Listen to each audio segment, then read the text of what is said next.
خلق الإنسان علمه البيان. نحمده ونصلي على رسوله الكريم، اما بعد، فاعوذ بالله من الشيطان الرجيم. بسم الله الرحمن الرحيم. رب اشرح لي صدري ويسر لي امري واحلل عقدة من لساني يفقهوا قولي. لفظی ترجمہ آیت نمبر 6 سے. ان بے شک، الذین وہ لوگ، کفروا جنہوں نے کفر کیا، سواء برابر ہے، علیہم ان پر، چاہے، خواہ، انذرتا ڈرائے تو، خبردار کرے تو، ہم ان کو، ام یا، لم نہیں، تنذر تو ڈرائے، تو خبردار کرے، ہم ان کو، لا نہیں، یؤمنون وہ ایمان لائیں گے. ختم مہر لگا دی، اللہ اللہ نے، علی اوپر، قلوبہم ان کے دلوں کے، و اور، علی اوپر، سمع سماعت، ہم ان کی، و اور، علی اوپر، ابصارہم ان کی آنکھوں کے، غشاوۃ پردہ ہے، ولہم اور ان کے لیے، عذاب عذاب ہے، عظیم بہت بڑا. اب ہم دیکھتے ہیں کہ ان میں سے کتنے لفظ نئے ہیں، کتنے ریپیٹ ہوئے ہیں، اور کتنے آپ اردو میں پہلے سے ہی جانتے ہیں. انا بے شک، انا بہت دفعہ قرآن پاک میں آتا ہے، بسا اوقات انا آتا ہے، بسا اوقات انا بھی آتا ہے، الف کے نیچے زیر بھی آتی ہے، زبر بھی آتی. شروع میں آئے تو انا ہوتا ہے، درمیان میں آئے تو عموماً انا ہوتا ہے. مطلب ایک جیسا ہی ہے، بے شک، بلا شبہ، کوئی شک نہیں. الذین پیچھے گزر چکا، کفروا کاف فیرے، کفر. کفر کا لفظی معنی ہوتا ہے چھپانا، حق کو چھپانا، یعنی سچائی کا انکار کرنا. سواء برابر ہے. اردو میں آپ نے کبھی مساوی لفظ پڑھا ہے؟ مساوات کیا مطلب ہوتا ہے؟ برابر، ایک جیسا. علیہم پیچھے گزر چکا. انذرتہم، حمزہ کا عام طور پر مطلب کیا ہوتا ہے، کیا، لیکن یہاں کیا کے بعد ام آ رہا ہے، اس لیے اس کا مطلب چاہے یا خواہ. انذرتہم اس کا روٹ ہے نون زال رے، نظرہ ڈرانا. لیکن یاد رکھیے ڈرانے سے مراد خوف زدہ کرنا نہیں ہے، بلکہ شفقت کے ساتھ خبردار کرنا، آگاہ کرنا، وارن کرنا، کسی برے انجام سے بچنے کی تلقین کرنا. ام لم تنذرہم، ام نیا لفظ ہے. ام کا مطلب ہوتا ہے یا، جیسے انگریزی میں اور کہتے ہیں. لم نہیں، پیچھے ہم نے نہیں کے لیے کوئی لفظ پڑھا ہے، لا، اور یہاں لم پڑھ لیا. تنذرہم آپ دیکھ رہے ہیں کہ انذرتہم اور تنذرہم میں بنیادی حرف کون سے ہیں؟ نون زال رے. روٹس کو پہچانا کیجئے. تنذرہم تم ڈراؤ ان کو، تم خبردار کرو ان کو.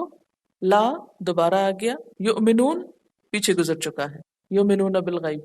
ختم مہر لگا دی. ختم کا لفظ اردو میں پڑھتے نا، جب کوئی چیز ختم ہو جاتی تو آپ کیا کرتے ہیں؟ ایک طرح سے ڈھکن بند کر دیتے. ختمہ کا مطلب ہے مہر لگا دی، سیل کر دیا، بند کر دیا. اللہ اللہ اوپر، قلوب اردو میں استعمال ہوتا ہے. قلوب اس کا سنگولر کیا ہے؟ قلب، دل کو کہتے ہیں. لفظی معنی ہوتا ہے الٹ پلٹ ہونا، کیونکہ دل بھی کیا کرتا ہے؟ الٹ پلٹ ہوتا ہے. قاف لام بے اس کا روٹ. وعلی اور اوپر. سمعہم سماعت کو کہتے ہیں، سننے کی قوت. سین میم عین اردو میں استعمال ہوتا ہے نا سماعت. و اور پیچھے گزر چکا ہے نا. اللہ اوپر. ابصارہم ابصار بصر کی جمع ہے، ان کی آنکھیں، ان کی آنکھوں پر. غشاوہ غشاوہ کا لفظ جو ہے نا غین شین یہ سے ہے، غشی. غشی کس کو کہتے ہیں؟ غش پڑ جانا اور غشی پڑھنا. بے ہوشی، اس میں کیا ہوتا ہے، دماغ پہ ایک طرح سے پردہ آ جاتا ہے، آپ کچھ سوچنے سمجھنے کے قابل نہیں رہتے، آنکھیں بند ہو جاتی ہیں، دیکھ نہیں سکتے، کانوں پہ بھی ایک پردہ آ جاتا ہے، سن نہیں سکتے۔ وا اور لہم ان کے لیے، عذابن اردو میں آتا ہے نا عذاب کا لفظ، عذاب ہے، عظیم بہت بڑا۔ عظیم کا لفظ جو ہے نا عین زوئے میم سے ہے، عظم کہتے ہیں ہڈی کو، تو جسم میں جتنی بھی چیزیں ہیں اس میں سب سے بڑا جو حصہ ہے وہ ہڈیوں کا ہے، ہڈیاں زیادہ ہوتی ہیں انسان میں۔ اگر دل کا سائز دیکھیں، گردوں کا سائز دیکھیں، آنکھوں کا سائز دیکھیں اور اس کے مقابلے میں ہڈیوں کا سائز دیکھیں تو بڑے ہیں نا، تو اسی سے ہے عظیم کا لفظ۔ اب خلاصہ اور پھر تفسیر۔ بسم اللہ الرحمن الرحیم۔ پیچھے متقین کی بات ہوئی تھی جن کے لیے مفلحون کا لفظ استعمال ہوا۔ اب کچھ لوگ ایسے ہیں کہ جو ان باتوں کو مانتے نہیں ہیں، نہ ایمان لاتے ہیں، نہ نماز قائم کرتے ہیں، نہ کسی کے ساتھ کچھ شیئر کرتے ہیں، نہ پچھلے پیغمبروں کا کچھ احترام کرتے ہیں، نہ آخرت کے بارے میں کچھ فکر کرتے ہیں۔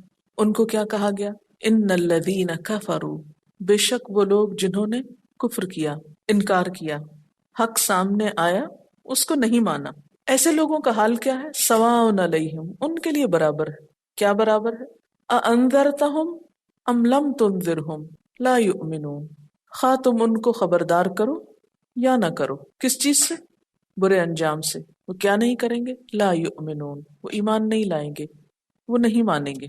جب انہوں نے ماننے سے انکار کیا تو اللہ تعالیٰ نے پھر ان کے ساتھ کیا معاملہ کیا؟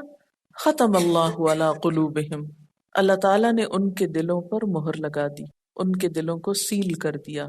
جب کسی چیز پہ مہر لگ جاتی ہے، مثلا کسی بوٹل کے اندر کچھ ڈال کر اوپر سے اس کو بند کر دیا جائے، جس کو کہتے ہیں آپ ایئر ٹائٹ، تو نہ اس کے اندر سے کچھ باہر نکلتا ہے، نہ باہر کی چیز اندر جا سکتی ہے، حتیٰ کہ ہوا تک نہیں داخل ہو سکتی۔ تو ختمہ مہر لگا دی اللہ تعالیٰ نے، کس پر؟ علی قلوبہم، ان کے دلوں پر، وعلی سمعہم، اور ان کے کانوں پر۔ جب دل بند ہو گئے تو کانوں نے بھی سننا چھوڑ دیا، سنتے ہی نہیں۔ وعلی ابصارہم غشاوۃ، اور ان کی آنکھوں پر پردہ پڑا ہوا ہے۔ ایسے لوگوں کا انجام کیا ہے؟ وَلَهُمْ عَذَابٌ عَظِيمٌ، ان کے لیے بہت بڑا عذاب ہے آخرت کا۔ کفر کا لفظی معنی ہوتا ہے انکار کرنا، نہ ماننا۔ کس کو نہ ماننا؟ اپنے پیدا کرنے والے کو نہ ماننا، اس کے بھیجے ہوئے رسولوں کو نہ ماننا، اس کی کتابوں کو نہ ماننا، ان کتابوں میں لکھی ہوئی باتوں کو نہ ماننا۔ ایسا شخص دراصل ضد کا شکار ہو جاتا ہے۔ جب کسی شخص کی ضد جاگ اٹھتی ہے، جب وہ ماننا نہیں چاہتا، تو پھر اس پر کوئی نصیحت اثر نہیں کرتی، اس کو کوئی دلیل سمجھ میں نہیں آتی، اس لیے ایسا شخص پھر ایمان سے محروم رہتا ہے۔ اللہ تعالیٰ نے ہمیں کان دیے، آنکھیں دی، دل دیا، دماغ دیا، کس لیے دیا؟ کہ ہم کیا کریں؟ ان کو استعمال کریں۔ اگر کوئی شخص آنکھ رکھتے ہوئے بھی دیکھتا نہیں، کان رکھتے ہوئے بھی سنتا نہیں، تو پھر ایسا شخص ہدایت کی نعمت سے محروم رہتا ہے۔ ایک جانور اور ایک انسان میں فرق کیا ہے؟ جانور کی بھی آنکھ ہے اور انسان کی بھی آنکھ ہے، لیکن جانور اس آنکھ سے محدود رنگ دیکھتا ہے، محدود چیز دیکھتا ہے، اور کوئی سوچ سمجھ سے کام نہیں لیتا دیکھ کر۔ آوازیں سنتے ہیں جانور، ان کے سامنے آپ بڑی سے بڑی تقریر کریں، وہ ان کو کان پہ ٹکرا رہی ہوگی بات، لیکن ان کو سمجھ کچھ نہیں آتی۔ اگر آپ ان سے پوچھیں کہ کیا کہا تو وہ بول کے کچھ نہیں بتا سکتے۔ متقی کون ہوتا ہے؟ حساس انسان جس کا دل جاگتا ہے۔ کافر کون ہوتا ہے؟ بے حس انسان جس کا دل مردہ ہے۔ اللہ تعالیٰ نے آنکھیں دے رکھی ہیں، کان دے رکھے ہیں، دل دے رکھے، لیکن ہدایت کے سارے سامان ہونے کے باوجود اس کو کچھ سمجھ میں نہیں آتا، اس کے دل میں کوئی بات نہیں جاتی، اس کے کان کچھ نہیں سنتے، اس کا دماغ کچھ نہیں سوچتا، اس کی آنکھیں کچھ نہیں دیکھتی۔ اتنا بڑا آسمان کیا خود بن گیا؟ اتنی پھیلی ہوئی زمین کیا خود بن گئی؟ یہ پہاڑ خود آ کے لگ گئے یہاں؟ یہ سمندر خود بہہ پڑا؟ یہ ہوائیں خود ہی چل پڑتی؟ بارشیں خود برس جاتی؟ یہ بادل خود ہی اڑ جاتے؟ کون سی چیز خود ہوتی؟ کیا ہماری آنکھیں دن رات یہ سب کچھ دیکھتی نہیں؟ کیا ہمیں سمجھ میں نہیں آتا کہ یہ سب کچھ کسی بنانے والے کے بنانے سے بنا ہے؟ آتا ہے سمجھ، لیکن اس سے ہم کچھ بھی سبق نہیں لیتے۔ تو جو شخص اللہ تعالیٰ کی ان دی ہوئی نعمتوں سے فائدہ نہیں اٹھاتا، پھر اللہ تعالیٰ بھی اس کی ان صلاحیتوں کو اس کے لیے فائدہ مند نہیں بناتا۔ بسا اوقات انکار انسان کیوں کرتا ہے؟ اس کے مفاد پر کوئی زد پڑتی ہے، اس کی خواہشات کے خلاف کوئی بات ہوتی ہے، بسا اوقات اس کے ماحول میں وہ چیز اجنبی نظر آتی ہے اس کو، بسا اوقات انسان یہ سمجھتا ہے کہ اسے ایک چیز کو ماننے کے بعد کچھ قربانیاں دینا پڑیں گی، لہٰذا اس کے لیے آسان راستہ یہ ہے کہ اصل حقیقت ہی کا انکار کر دو تو باقی چیزیں بھی ماننا نہ پڑیں گی، اور اس طرح وہ اپنے نفس کی خواہشات پر خوب کھل کے عمل کر سکتا ہے۔ آپ دیکھیے کہ کسی بھی چیز کو پہچاننے کے لیے اس کے اپوزٹ کو جاننا ضروری ہوتا ہے۔ کفر کو پہچاننے کے لیے ایمان کا جاننا ضروری ہے۔ کفر جو ہے وہ اندھیرا ہے، تشبیہ دے دیتے ہیں کفر کو اندھیرے سے۔ ایمان جو ہے وہ روشنی ہے۔ اندھیرے کو آپ اسی وقت ڈیفائن کریں گے نا جب آپ روشنی کو جانتے ہیں۔ جس نے روشنی نہیں دیکھی اس کے لیے تو اندھیرا ہی اس کی زندگی۔ آپ سب صاحب ایمان ہیں، تو میں آپ سے پوچھتی ہوں ایمان کس کو کہتے ہیں؟ اس کا روٹ کیا ہے؟ امن، مان جانا، مان جانا۔ تو کفر کیا ہے؟ انکار کرنا۔ انکار کب کرتا ہے انسان؟ جب پتہ ہوتا ہے تب اس کا انکار کرتا ہے نا، جاننے کے بعد ہی انکار ہوتا ہے نا۔ پھر آپ دیکھیے کہ کفر کا لفظی معنی چھپانا بھی ہے، تو حق کو چھپا دینا، سچائی کے اوپر پردہ ڈال دینا، جبکہ پوری کائنات اس کی گواہی دے رہی ہے لیکن اس کے باوجود ان چیزوں کو ایک طرف رکھ کے آنکھیں بند کر لینا، حقیقت کو دیکھ کر آنکھیں بند کر لینا۔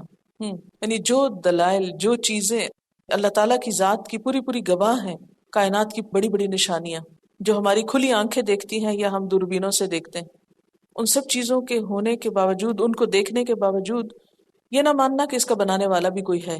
اگر آپ سے یہ کہا جائے کہ یہ قلم خود بن گیا، یہ لفظ خود لکھا گیا، نہیں مانیں گے نا۔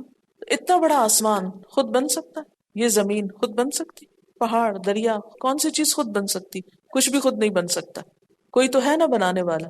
پھر ہم بنانے والے کے بنانے کا اعتراف کیوں نہیں کرتے؟ مانتے کیوں نہیں کہ اس نے بنایا؟ پھر جو بناتا ہے کیا وہ اس چیز کا مالک نہیں ہوتا؟ پھر اس کی ملکیت کا اقرار کیوں نہیں؟ مان لینا چاہیے نا کہ کوئی بنانے والا ہے۔ ماننے میں پہلی چیز کیا ہے؟ کہ اس دنیا کا کوئی بنانے والا ہے۔ دوسری چیز کیا ہے ماننے میں؟ جو شخص کچھ بناتا ہے وہ اس کا مالک ہوتا ہے نا۔ جو کتاب لکھتا ہے وہ اس کا آتھر کہلاتا ہے۔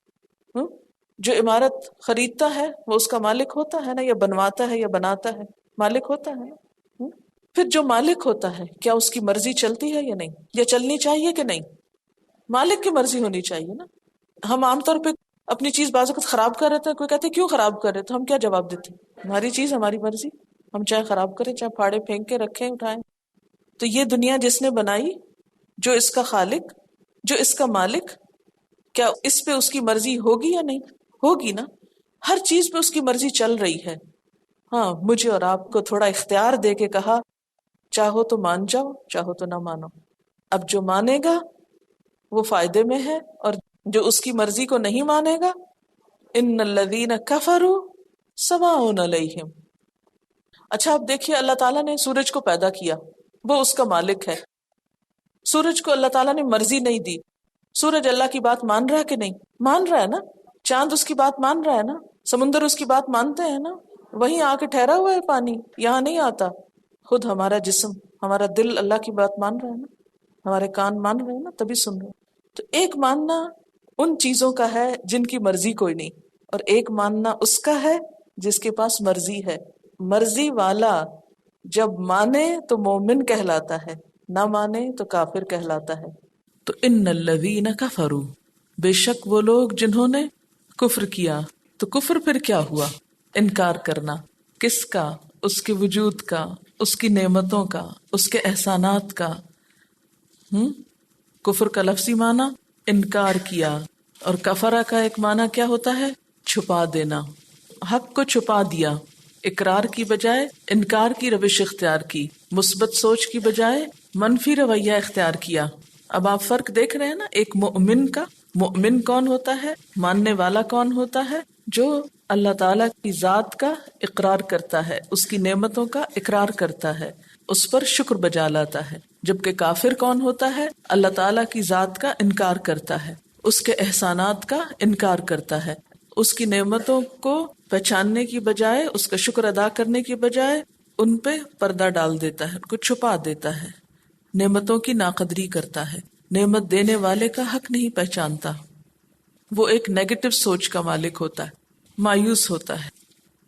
اس کے کردار کو آپ دیکھیے، ناقدری اور ناشکری کا رویہ اختیار کرتا ہے۔ ایسے لوگوں کے لیے سواء علیہم، برابر ہے ان پر، اانذرتہم، خواہ تم ان کو ڈراؤ، ام لم تنذرہم، یا نہ ڈراؤ، انہیں خبردار کرو یا نہ کرو، وہ کیا کرتے ہیں؟ لا یؤمنون، وہ نہیں مانتے. کیا نہیں مانتے؟ آپ کی بات نہیں مانتے. کون سی بات نہیں مانتے؟ جو آپ ان کو بتانے چلے ہیں اپنے رب کو پہچاننے کی، اس کا شکر ادا کرنے کی، اس کی نعمتوں کی قدر کی. تو جو شخص نعمت دینے والے کو ہی نہیں مانتا، دیکھیں نا، جس نے ہم کو پیدا کیا اس کو ہی نہیں مانتا، جس نے سب کچھ دیا اس کو ہی نہیں مانتا، اس بات کا زبان سے اقرار ہی نہیں کرتا کہ اس نے بنایا، اس نے دیا. کافر کا دل کیا ہے؟ ختم اللہ علی قلوبہم، سخت دل، سنگ دل، بے حس. ایسا کیوں ہوا؟ اس وجہ سے ہوا کہ اس کو اللہ تعالیٰ نے جو کچھ دیا تھا اس نے اس کی قدر نہیں پہچانی. وعلی سمعہم، کان پر بھی مہر ہے، وہ حق بات سننا ہی نہیں چاہتا، اس کو حق بات سننا پسند ہی نہیں. وعلی ابصارہم غشاوۃ، ان کی آنکھوں پر بھی پردہ ہے. سب کچھ موجود ہے کائنات میں لیکن ان کو نظر ہی نہیں آتا کہ یہ کسی بنانے والے کے بنانے سے بنا اور اس کے پیچھے کسی خالق کا ہاتھ ہے، کوئی بڑی ہستی ہے، لہذا ان کا انجام کیا ہوگا؟ وَلَهُمْ عَذَابٌ عَظِيمٌ، ان کے لیے بہت بڑا عذاب. اس بات پر غور کیجئے کہ عموماً انسان کفر کا، انکار کا، ناشکری کا رویہ کیوں اختیار کرتے ہیں؟ اس کی وجوہات کیا ہوتی؟ کیا چیز کفر پر آمادہ کرتی ہے؟ نفس کا غلام ہوتا ہے، اللہ تعالیٰ کی قدرت کی نشانیاں نہیں دیکھتے، ضد میں آ جاتا ہے، تکبر کرتا ہے. یہاں کفر سے مراد اللہ کی بات ماننا نہیں ہے، اللہ کی بات کا کفر نہیں یہاں مراد. یہاں مراد کفر ان جنرل سینس ہے، یعنی صرف باتوں کا انکار نہیں ہے. پہلے تو کفر کا لفظ سمجھے نا آپ. کفر کس کو کہتے ہیں؟ انکار کرنا. لفظی معنی کیا ہے اس کا؟ انکار کرنا. کس کا انکار؟ کفر میں سب سے پہلے چیز کیا آتی؟ اللہ تعالیٰ کا انکار. اچھا، ہم کفر کو پہچاننے کے لیے پہلے ایمان کا جائزہ لیں گے. ایمان کیا ہوتا ہے؟ مان لینا. آپ لوگوں نے ایمان مفصل اور ایمان مجمل پڑھے ہوں گے.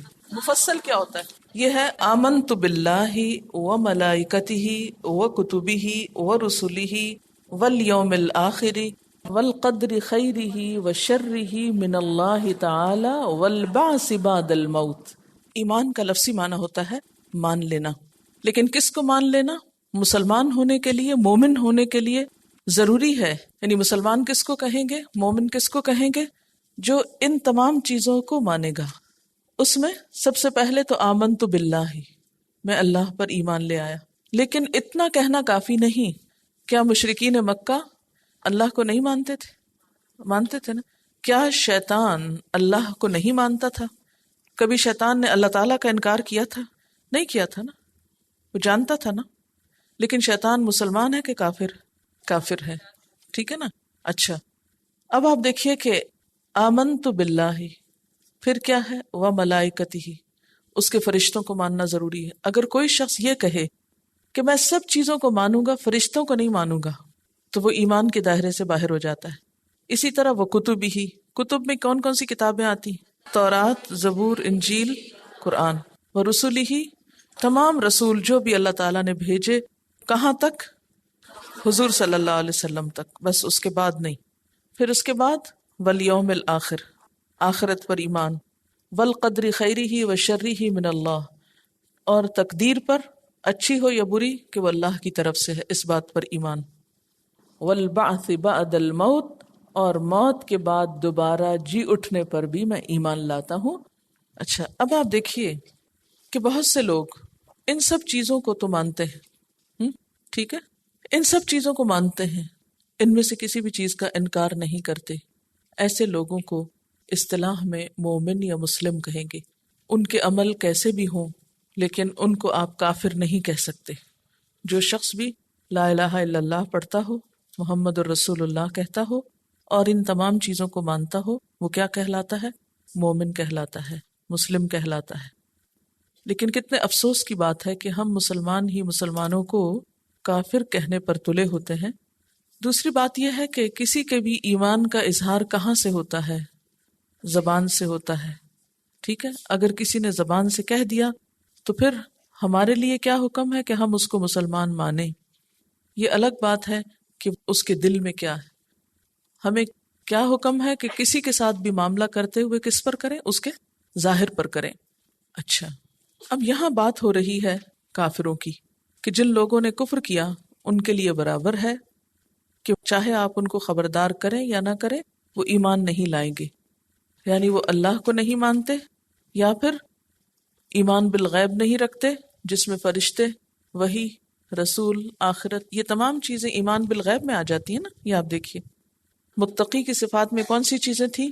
یؤمنون بالغیبی، تو یؤمنون بالغیبی ہے نا، تو اس میں یہ سب چیزیں آ جاتی ہیں نا. غیب میں اللہ تعالیٰ کی ذات بھی آتی ہے، پھر ملائکہ بھی غیب میں آتے ہیں، کتب کتاب تو سامنے ہے لیکن سلسلہ وحی جو ہے وہ ہماری آنکھ یا کان کے پہنچ سے بالا ہے، وہ بھی ورسول ہی، رسول آئے ہیں ضرور دنیا میں، تاریخ کہتی ہے، لیکن ایک طرح سے وہ بھی نیم غیب کی حالت ہے نا ہم سے، کیونکہ ہم نے ان کو دیکھا نہیں ہے، بن دیکھے ان کو مانتے ہیں.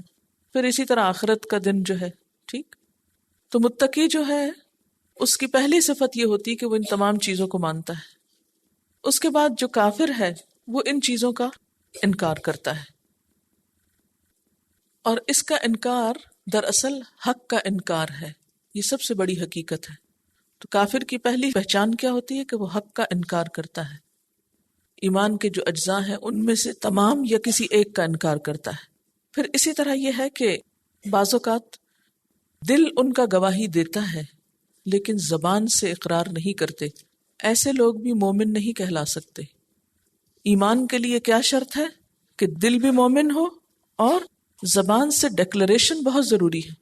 جب تک کوئی شخص زبان سے ڈکلیئر نہیں کرتا، خواہ وہ کسی خوف کی وجہ سے یا یہ کہ وہ کسی تکبر کی وجہ سے یا کسی عناد کی وجہ سے، تو مومن نہیں ہو سکتا. اسی طرح یہ ہے کہ اگر کوئی شخص دل سے کفر کر رہا ہے لیکن زبان سے اقرار کرتا ہے، دل سے کافر ہے لیکن زبان سے اقرار کر رہا ہے، ایسا شخص بظاہر تو مسلمان کہلائے گا لیکن یہ منافقت ہوگی، یہ کفر النفاق ہوگا. پھر اسی طرح بسا اوقات انسان زبان سے اور دل سے ان تمام چیزوں کو مانتا ہے لیکن عمل سے تصدیق نہیں کرتا. ایمان کی جو تعریف ہے یا ایمان لانا جو ہے وہ کیا ہوتا ہے؟ حدیث میں آتا ہے لیس الایمان بالتمنی ولا بالتحلی ولکنہ ما وقر فی القلب وصدقہ العمل. اس کا معنی کیا کہ ایمان جو ہے، پہلے تو ہم نے بتایا نا کہ ایمان ہے کیا، مان جانا، اور اس کے لیے اس کے اجزاء بتائے، انگریڈینٹس جو ہیں. اب آپ دیکھیے کہ ایمان کیا نہیں ہے. ایمان محض تمناؤں اور آرزوؤں کا نام نہیں. ولیکنہ، لیکن وہ کیا ہے؟ ما وقر فی القلب، جو دل میں قرار پکڑ جائے. دل میں کیا ہو گیا؟ دل کو پکڑ لیا اس نے. وصدقہ العمل، اور عمل نے اس کی تصدیق کر دی، عمل نے اس کو ویریفائی کر دیا، ریکٹیفائی کر دیا. اب آپ دیکھیے مثلا حضور صلی اللہ علیہ وسلم نے فرمایا کہ سباب المؤمن فسوق وقتالہ کفر، مومن کو گالی دینا فسق ہے اور اس کو قتل کرنا کفر ہے. تو اس سے کیا پتہ چلتا ہے کہ بعض انسان کے اعمال اس کو کفر کے کنارے پہنچا دیتے ہیں. تو بعض اوقات دل میں انسان ان ساری چیزوں کو مانتا ہے، زبان سے بھی کہتا ہے، لیکن عمل اس کا اقرار نہیں کرتا، عمل اس کی تصدیق نہیں کرتا، عمل اس کا انکار کر دیتا ہے. تو ہمیں اس چیز سے بھی بچنا ہے. کفر کے اسباب کیا ہیں؟ کفر کو ذرا ذہن میں رکھیے کہ کفر ایک تو ہے دل کا، ایک ہے زبان کا، ایک ہے عمل کا. بنیادی طور پر یہاں دل کا، زبان، عمل سب کا کفر مراد ہے، کیونکہ ختم اللہ علی قلوبہم نا، تو وہ پھر دل کا بھی ساتھ آ گیا ہے. اصطلاحی کفر مراد ہے یہاں. اس آیت سے مراد آپ کسی مسلمان کا عملی کفر نہیں لیں گے، ٹھیک ہے، یہ یاد رکھیے. اچھا، اب مثلاً اپنے ذہن میں ابو جہل لے آئیے، ابو لہب لے آئیے، فرعون کو لے آئیے. حضور صلی اللہ علیہ وسلم کے زمانے میں جو لوگ بھی آپ کا انکار کرتے تھے یا اللہ تعالیٰ کی کتابوں کا انکار کرتے تھے یا فرشتوں کا انکار کرتے تھے، یا پھر آپ دیکھیے کہ یہود و نصارہ کہ وہ حضور صلی اللہ علیہ وسلم کو نہیں مانتے تھے، رسول کا انکار کرتے تھے. یہ اب کفر کی مثالیں سامنے آ گئی نا آپ کی. یعنی کافر کی مثال ان الذین کفروا، الذین سے مراد آپ فرعون، نمرود، ابو جہل، ابو لہب، یہود و نصارہ وغیرہ وغیرہ، ٹھیک ہے، جن تک حق پہنچا، جن کے سامنے سچائی آئی لیکن انہوں نے اقرار کرنے کی بجائے انکار کر دیا. ٹھیک، ان کو سمجھایا گیا نا انذرتہم ام لم تنذرہم، سمجھایا گیا نا ان کو، لیکن انہوں نے کیا کیا؟ لا یؤمنون، مانے نہیں۔ کیوں نہ مانے؟ اس لیے کہ ان کے اندر ماننے کی صلاحیت ہی ختم ہو گئی تھی، اس لیے ختم اللہ علی قلوبہم، اللہ نے ان کے دلوں پر مہر لگا دی، وعلی سمعہم، ان کے کانوں پر، وعلی ابصارہم، ان کی آنکھوں پر، غشاوۃ، پردہ پڑ چکا تھا۔ ان کا انجام کیا ہوگا؟ ان کو بہت بڑے عذاب سے دوچار ہونا پڑے گا۔ اب آپ اسباب پہ آئیے کہ یہ لوگ مانتے کیوں نہیں تھے، کیا وجہ تھی؟ کیا ان کو بات سمجھ نہیں آتی تھی؟ کیا واقعی ان کو نہیں پتا چلتا تھا کہ اللہ تعالیٰ کی ذات ہے؟ چلیے، فرعون کے بارے میں بھی آپ جانتے ہیں کہ جب وہ ڈوبنے لگا تھا تو اس نے کیا کیا تھا؟ کہا کہ میں ایمان لاتا ہوں۔ کہا اب تم ایمان لاتے ہوں؟ پھر اسی طرح آپ دیکھیں کہ ابو جہل جو ہے، کفار مکہ میں کیا اللہ تعالیٰ کا کوئی کانسیپٹ نہیں تھا؟ کیا اللہ تعالیٰ کا لفظ حضور صلی اللہ علیہ وسلم نے انٹروڈیوس کیا تھا یا اس سے پہلے بھی تھا نا؟ جب ان سے پوچھا جاتا تھا کہ آسمان سے بارش کون برساتا ہے اور یہ کھیتیاں کون اگاتا ہے تو وہ کیا کہتے تھے؟ کون کرتا ہے؟ اللہ تعالیٰ۔ لیکن جب وہ اللہ تعالیٰ کو مانتے تھے تو کافر کیوں کہلائے؟ آپ صلی اللہ علیہ وسلم کو نہیں مانتے تھے، قرآن کو اللہ کی کتاب نہیں مانتے تھے، آخرت کو نہیں مانتے تھے ان میں سے بعض، اور بعض ایسے لوگ بھی تھے کہ جو اللہ تعالیٰ کو بھی نہیں مانتے تھے۔ وہ کہتے تھے کہ یہ سب کچھ خود ہی بن گیا ہے اور زمانہ ہی ہمیں موت اور زندگی دیتا ہے، وقت گزرتا ہے، کوئی پیدا ہوتا ہے، کوئی مر جاتا ہے۔ وما یہلکنا الا الدہر، وہ دہریے کہلاتے تھے۔ آج بھی آپ دیکھیں گے کہ دنیا میں کفر کی مختلف قسمیں نظر آئیں گی۔ کوئی ملے گا آپ کو جو بالکل ہی کچھ نہیں مانتا، نہ اللہ تعالیٰ کو، نہ اس کے رسولوں، نہ کتابوں، ساری چیزوں کو جو ایمان کے انگریڈینٹس ہیں، کسی کو نہیں مانتا۔ کوئی کسی ایک دو کو مانے گا، باقی کو نہیں مانے گا، تو رنگا رنگ ہی ملے گی آپ کو۔ تو الذین کفروا سے مراد کوئی ایک خاص مخصوص قسم کا گروہ نہیں ہے، اس میں بہت سے لوگ آ جاتے ہیں۔ کوئی حسد کا شکار ہے، کوئی تکبر کا شکار ہے، کوئی دنیا کی محبت کا شکار ہے، اور ان تمام بنیادوں اور ان وجوہات کی بنا پر وہ انکار کرتے ہیں، اور نعمتوں کو دیکھتے ہوئے، نشانیوں کو دیکھتے ہوئے بھی دل کے دروازے بند کر لینا۔ علی ابصارہم غشاوۃ، وہ سنتے وہ ہیں جو ان کی مرضی اور مطلب کا ہوتا ہے، اس کے سوا وہ کوئی بات سننا بھی نہیں چاہتے، سننے سے ہی روک دیتے، مت سناؤ۔ اچھا، یہاں پر ایک سوال پیدا ہوتا ہے، بہت سے لوگ کہتے ہیں، اعتراض کرتے ہیں، جب اللہ نے دل پہ مہر لگا دی، ان بیچاروں کا کیا قصور؟ ان کی نفس پرستی، ناشکری کی وجہ سے اللہ تعالیٰ نے ان کے اندر سے پھر قبولیت حق کی صلاحیت چھین لی۔ تو یہ اگر ایسا ہوا بھی کہ اللہ نے ان کی قبولیت حق کی صلاحیت چھین لی، تو ان کے اپنے گناہوں کی وجہ سے ان کو ایک طرح سے سزا دی گئی ہے۔ ابتدا میں ایسا نہیں کیا تھا، جب انہوں نے نعمت کی ناقدری کی، ناشکری کی، تو پھر اللہ تعالیٰ نے ان سے صلاحیت چھین لی۔ سبحانک اللہم و بحمدک، اشہد ان لا الہ الا انت، استغفرک و اتوب الیک۔ والسلام علیکم و رحمۃ اللہ وبرکاتہ۔